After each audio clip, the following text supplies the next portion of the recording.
Good morning students, कैसे हो आप? बढ़िया हो? Shri Agrasen girls PG college की डिजिटल क्लासों में आपका फिर से एक बार स्वागत है। और मैंने आपको कुछ पीडीएफ भेजे थे, उनमें से क्लेथरेट कंपाउंड्स बहुत ही इंपॉर्टेंट क्वेश्चन था। उनमें से एक पीडीएफ और भेजने वाला हूँ मैं, बाइकानाल या कैनल कंपाउंड्स या चैनल यौगिक। ठीक है, उसका रिटर्न है, ज़्यादा कुछ नहीं है उसमें, और इम्पोर्टेंट क्वेश्चन है फॉर योर एग्जामिनेशन। और आज हम पढ़ने वाले हैं वो है रेजोनेंस। अनुनाद क्या है, आपका जाना पहचाना टॉपिक। एक बार फिर हम लेके हाजिर हुए हैं। अनुनाद मतलब चक्कर। अनुनाद अपने आप में एक चक्कर है। तो कुछ यौगिकों के अणु अथवा आयन ऐसे होते हैं जिन्हें केवल एक संयोजकता बंद सूत्र द्वारा प्रदर्शित नहीं किया जा सकता है। उनके लिए अलग अलग स्ट्रक्चर बनानी पड़ती हैं। उन सभी स्ट्रक्चर्स को या सूत्रों को अनुनादी संरचना या रेजोनेंस स्ट्रक्चर बोलते हैं। और जो परिघटना टोटल फिनोमेना होती है उसे हम अनुनाद बोलते हैं। राइट, तो लिख लेते हैं। कुछ यौगिकों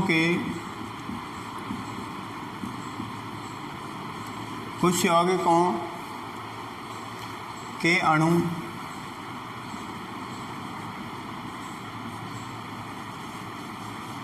अथवा आयन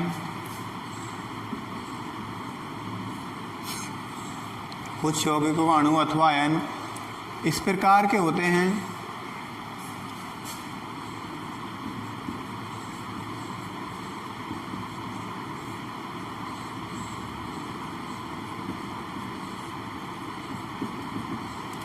इस प्रकार के होते हैं कि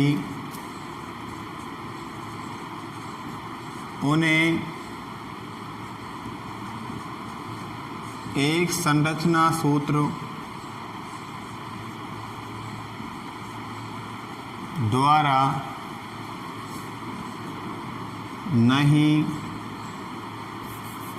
प्रदर्शित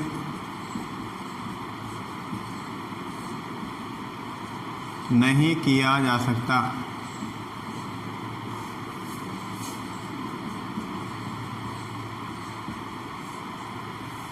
एक संरचना सूत्र द्वारा प्रदर्शित नहीं किया जा सकता।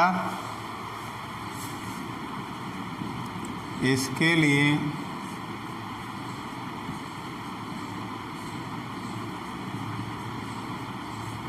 अलग अलग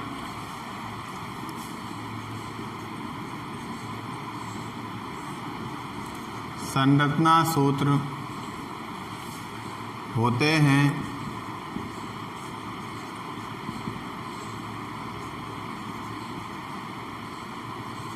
इनको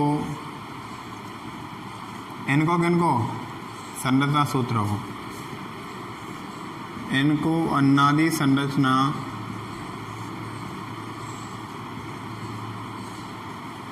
कहते हैं तथा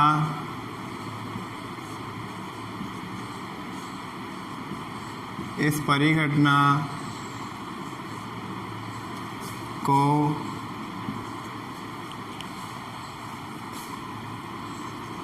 अनुनाद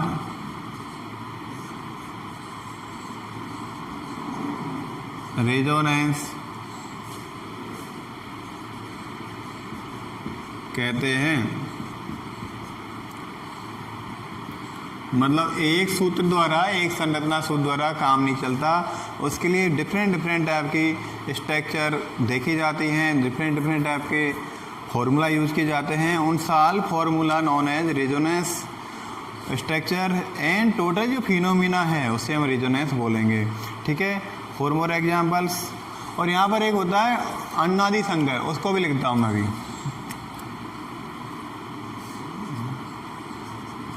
उससे पहले लिख देता हूँ प्रत्येक अनुनादी संरचना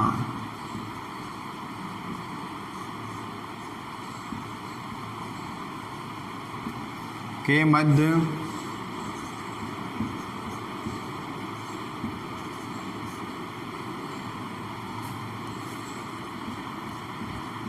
दो मुंह वाला तीर,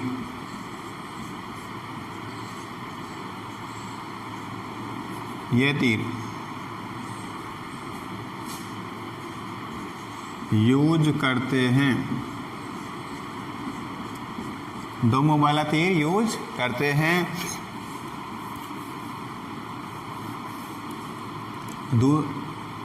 अब होता है रेजोनेंस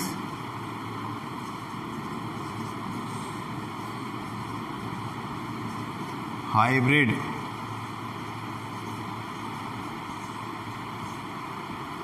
अनुनादी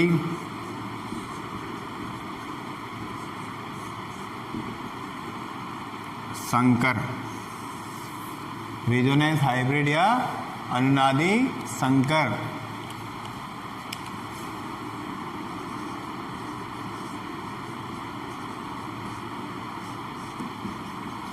अनुनादी संकर में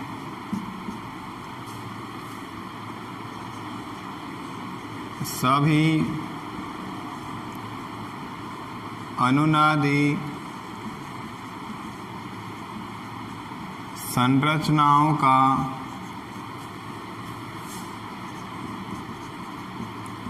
समावेश होता है।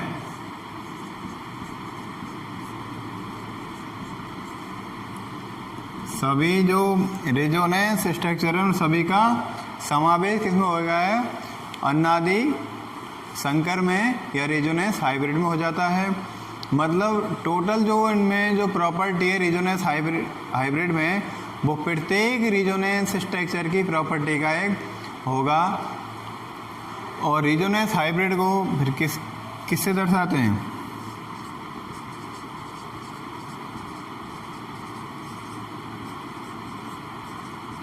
रेजोनेंस हाइब्रिड को ट्रिपल बॉन्ड, एक तरह से ट्रिपल बॉन्ड वाले जो है ना, इसको थोड़ा लंबा लिख देते हैं। ट्रिपल बॉन्ड से प्रदर्शित करते हैं। किससे प्रदर्शित करेंगे? ट्रिपल बॉन्ड द्वारा प्रदर्शित करेंगे रेजोनेंस हाइब्रिड को। तो ये तो हमने बात की रेजोनेंस स्ट्रक्चर के बारे में, बात की रेजोनेंस हाइब्रिड के बारे में बात की। एक बार दोबारा बोल देता हूँ मैं, कुछ यौगिकों के अणु या आयन इस तरह के होते हैं, उनके सूत्र इस तरह के होते हैं जिनको एक संरचना द्वारा प्रदर्शित नहीं किया जा सकता। उनके लिए डिफरेंट सूत्र यूज किए जाते हैं। इनको सभी को बोलेंगे रेजोनेंस स्ट्रक्चर्स या अनुनादी संरचनाएं।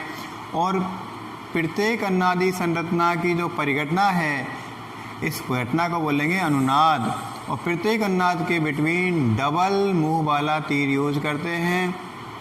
ठीक है, इसके बाद एक और जो आता है शब्द, वो है रेजोनेंस हाइब्रिड।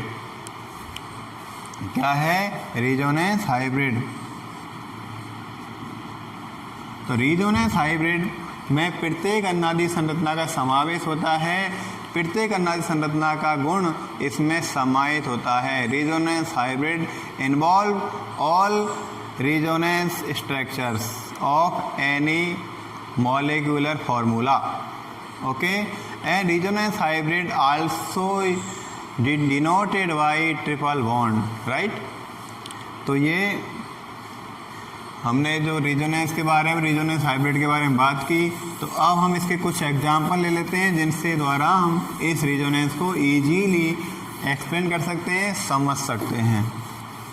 ध्यान देना, अनुनादी जो संकर होता है वो उस तरह का होता है जिस तरह से एक म्यूल, खच्चर गधा होता है ना बायोलॉजी में, खच्चर गधा में घोड़ा और गधे दोनों के गुण मौजूद होते हैं।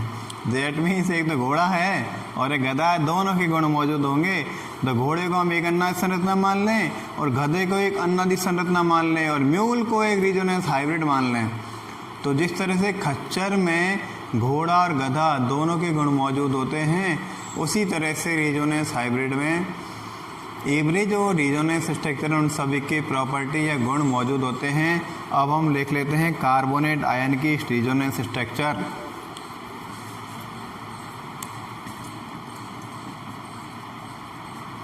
Examples of resonance. पहला है कार्बोनेट आयन। कार्बोनेट आयन का फॉर्मूला क्या भाई? हाँ जी, CO3-2। एम आई राइट? क्या मैं सही हूँ? गलत हो तो आप मुझे बिल्कुल कह सकते हो, कॉलेज आकर कह सकते हो। देखना भाई, आप ऐसा तो नहीं कॉलेज में मना कर रखा आने के लिए।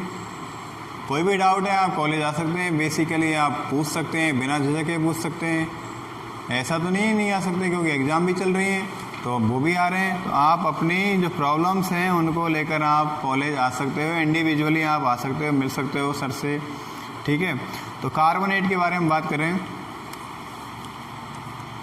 सेंट्रल एटम कौन सा है? कार्बन है। कार्बन के पास 3 ऑक्सीजन जुड़ी हुई हैं और प्रत्येक के पास एक नेगेटिव है, एक ऑक्सीजन के पास नेगेटिव, दूसरे के पास नेगेटिव, दैट मीन्स, और ये डबल बॉन्डेड है कार्बोनेट में, ऐसे ही तो है। तो हम देख लेते हैं भाई इसके बारे में। अब ये एक स्ट्रक्चर मान लिए अपने आप में है। दूसरा हम देख लेते हैं, जैसे डबल बॉन्ड को हम इधर कर देते हैं, इसको इधर कर देते हैं, तो ये नेगेटिव और ये नेगेटिव, इस तरह से, ये इस तरह से। यहाँ से इलेक्ट्रॉन किधर जा रहा है? इधर जा रहा है। यहाँ से बॉन्ड इधर जा रहा है। एक स्ट्रक्चर ये बन गई। सेकंड स्ट्रक्चर, तीसरी स्ट्रक्चर बना, देखें, सी डबल बॉन्ड इधर आ गया। अब डबल बॉन्ड इधर कर दो, ये ऑक्सीजन नेगेटिव और ये नेगेटिव। क्या करना है? इसको इधर कर दिया, इसको इधर कर दिया। तो इस तरह से ये तीसरी स्ट्रक्चर।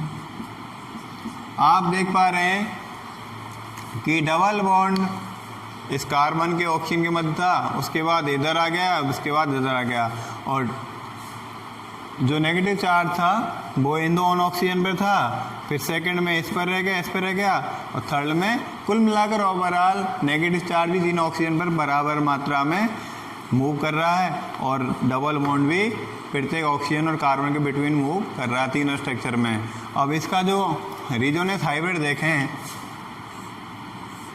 रिजोनेंस हाइब्रिड, तो हम देख पा रहे हैं कि ऑक्सीजन और कार्बन के बिटवीन ये डबल बॉन्ड एक पार्शियली होता है और सब पर -2 चार्ज लगता है। कौन सा चार्ज लगा लिए? -2 चार्ज है, राइट। और ये कार्बोनेट रिजोनेंस हाइब्रिड, इसको हम लिख देते हैं कार्बोनेट रिजोनेंस हाइब्रिड। लिख सकते हो, उतार सकते हो, स्क्रीनशॉट भी आप ले सकते हो। कार्बोनेट आयन की रिजोनेंस स्ट्रक्चर क्लियर हुई। इसके बाद हम देखें अगली जो एग्जांपल है, किसका ले लें भाई? कोई तो हेल्प करो, सल्फेट का ले लें। सल्फेट का, sulphate ion,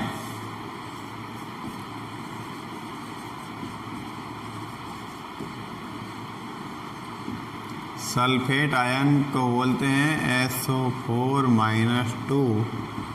okay, sulphur bonded with 4 oxygen and sulphur has -2। Okay, sulphate ion की स्ट्रक्चर देखें तो सल्फर के पास कितना चार्ज है? ओवरऑल -2 है। और यहाँ पर हम स्टार्ट कर देते हैं सल्फर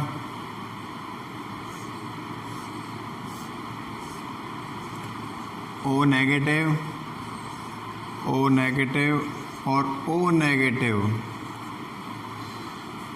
तो इधर देखो भाई, इसके पास +2 है चार्ज, सल्फर +2, और O पर नेगेटिव है तो टोटल करके कितना हो जाएगा, -2 हो जाएगा। एक स्ट्रक्चर ये है हमारी। सेकंड सल्फर, अब इसको ले आते हैं, उतार देते हैं एक इलेक्ट्रॉन युग्म को, एक डबल बॉन्ड बना लेते हैं और ये हो गया। तो कुल मिलाकर हम देखेंगे यहाँ पर कि सल्फर पर जो पॉजिटिव है वो थोड़ा घट गया, +2 था, अब क्या हो जाएगा, +1 रह जाएगा। क्या हो जाएगा, +1 रह जाएगा ये। और अगली स्ट्रक्चर में क्या होगा भाई, सेकंड वाली में, थर्ड वाली में देखते हैं। इधर से ये इधर चल जाएगा तो ये सल्फर डबल बॉन्ड के साथ इस ऑक्सीजन के साथ जुड़ जाएगा, डबल बॉन्ड इधर हो गया। और अब ये दोनों नेगेटिव नेगेटिव वाले बच्चे, तो सल्फर पर अब क्या हो जाएगा, ये न्यूट्रल स्थिति आ गई सल्फर की। 2 तो यहाँ पर नेगेटिव हैं और 2 पॉजिटिव है, दैट मीन्स न्यूट्रल स्थिति।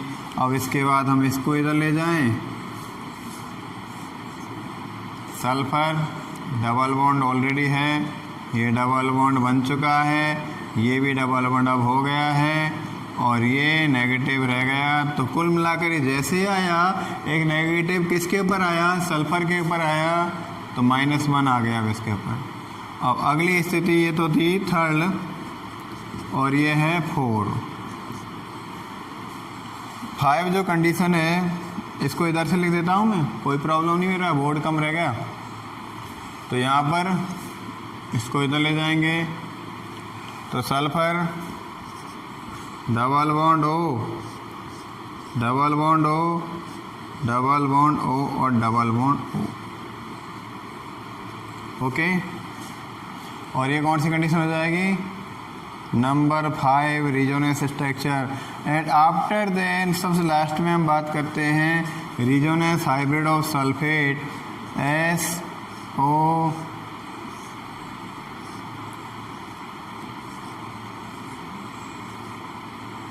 डबल बॉन्ड मूव कर रहा है फिर तो एक सल्फर और ऑक्सीजन के बिटवीन, यस कर रहा है भाई।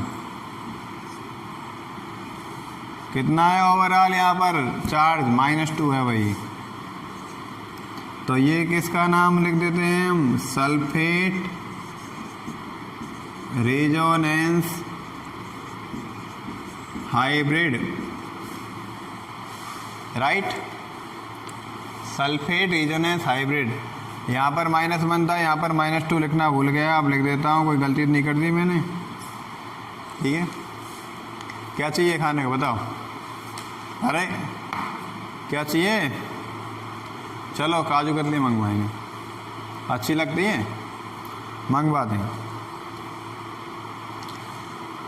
बेंजीन की स्ट्रक्चर देख लेते हैं। बेंजीन तो मोस्ट इम्पोर्टेंट अपना जो पॉपुलर है, बेंजीन के बारे में देख लेते हैं। बेंजीन के बारे में क्या बात करें हम,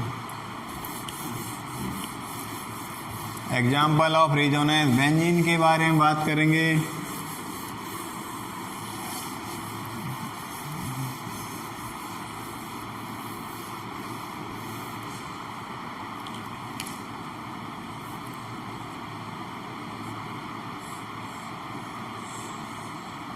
बेंजीन की ये स्ट्रक्चर कौन सी कहलाती है भाई,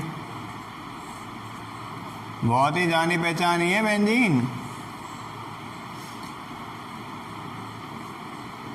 बेंजीन और ये स्ट्रक्चर हैं फर्स्ट स्ट्रक्चर और ये सेकंड स्ट्रक्चर, और both structures non H, both structure non H क्या कहलाएंगे, बताओ बताओ जल्दी बताओ, हाँ बताओ भाई, बोल बोल बोल जल्दी बोल, क्या कहलाएंगे, नहीं अरे यार, हाँ आप सही बोल रहे हो, इसका नाम है केकुले संरचना। पता है इसकी खोज कैसे की, साइंटिस्ट ऑफ केकुले, उसने कैसे खोज की इसकी, एक सपना देखा। जब वो इनकी स्ट्रक्चर बना रहे थे तो ये स्ट्रक्चर बनी नहीं, केकुली जो स्ट्रक्चर साइंटिस्ट थे उन्होंने एक सपना देखा, वो वेस्ट की स्ट्रक्चर रिसर्च कर रहे थे, शोध कर रहे थे। तो लगातार वो बड़े टेंशन में आ गए और उनकी आंख लग गई अलाप पर तापते तापते। और फिर उन्होंने सपना देखा। सपने में क्या देखा कि एक सर्प ने अपनी पूंछ अपने मुंह में ले ली। और हुआ क्या, व्यंजन की स्ट्रक्चर कंप्लीट हो गई। क्यों? क्यों सर्प का जो मुंह उन्होंने C1 मान लिया और सर्प की जो पूंछ उन्होंने C6 कार्बन नंबर 6 मान लिया। और कार्बन नंबर 6 को कार्बन नंबर 1 ने खाया, मतलब सर्प के मुंह ने कार्बन नंबर 1 था और कार्बन नंबर 6 कौन थी? सर्प की पूंछ। तो पूंछ को उन्होंने अपने मुंह में लिया सर्प ने, तो कार्बन 1 और कार्बन 6 की जो एक बैलेंस ही कंप्लीट नहीं हो रही थी वो एक बॉन्ड द्वारा कंप्लीट हो गई और बेंजीन की स्ट्रक्चर साइक्लिक चक्रीय संरचना बन गई। और इस तरह के एक्चुअली जो साइंटिस्ट थे उन्होंने एक मैसेज दिया और वो मैसेज ये था कि हमें सपने देखने चाहिए। और मैं बताता हूँ आपको कि बहुत सारे जो डिस्कवरी हुई हैं वो रियलिटी ये है कि सपनों पर आधारित हुई है। हम हमारे सपने ज़रूर लिखें और सपने देखते रहें। और ये कैकुली स्ट्रक्चर बिल्कुल कैकुली की जो सपने थे उन पर आधारित है। इसी के साथ मैंने थोड़ी सी आपको रोचक जानकारी दी, क्योंकि आप वैज्ञानिकों जीवन के बारे में थोड़ा पढ़ें तो ही तो आगे बढ़ेंगे। तो ये तो स्ट्रक्चर का नाम था कैकुली। और इसके बाद एक वैज्ञानिक हुए थे, उन्होंने बेंजीन की 3 स्ट्रक्चर दी।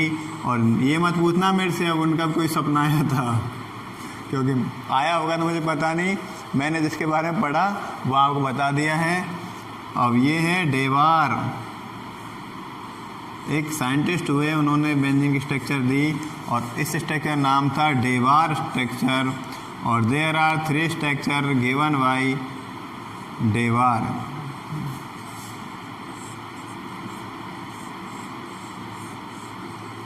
तो आपको ये स्ट्रक्चर ध्यान रखनी है कि डेवार की स्ट्रक्चर कितनी थी?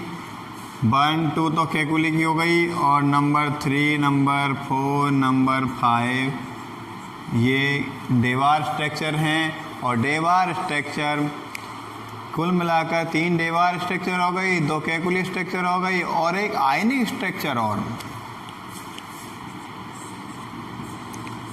एक आयनिक स्ट्रक्चर और बनाई गई। उसमें प्लस रख दिया गया और एक माइनस लगा दिया गया। माइनस क्यों लगाया गया? क्योंकि एक लॉन पेयर आ गया। लॉन पेयर क्या लेके आता है? माइनस की खुशखबरी लेके आता है, राइट। तो ये बेंजीन की हो गई आयनिक स्ट्रक्चर। इसको नंबर 6 दे दिया गया।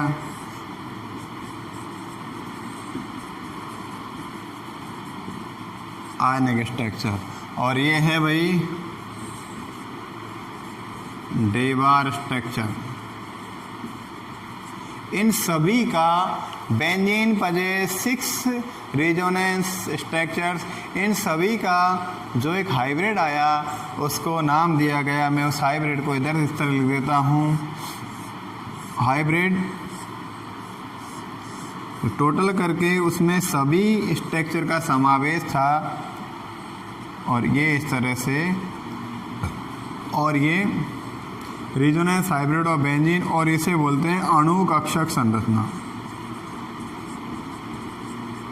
अणु कक्षक संरचना बेंजीन की। तो आपने देखा बेंजीन की कैकुली स्ट्रक्चर, डेवार स्ट्रक्चर, आयनिक स्ट्रक्चर, और दैट मीन लास्ट में होता है अणु कक्षक संरचना। और वो बेंजीन रेजोनेंस हाइब्रिड था। और कैसी लगी जानकारी? अच्छी लगी? अच्छी लगी तो बिल्कुल लाइक करें, शेयर करें।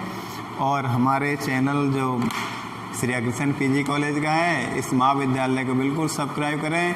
और मेरी आपसे एक गुजारिश है, आपके पास कोई भी डाउट है after class, after your seeing our video, आप बिल्कुल ही क्लियर करें। कॉलेज आकर क्लियर करें, कॉलेज में आना बिल्कुल मना नहीं है।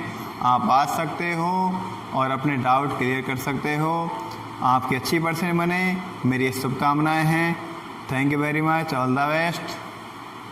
ठीक है भाई, घर पर रहें, स्वस्थ रहें, अच्छे से रहें और मज़े में रहें। मिलते हैं अगली क्लास में, तब तक लिए खुश रहिए, मस्त रहिए।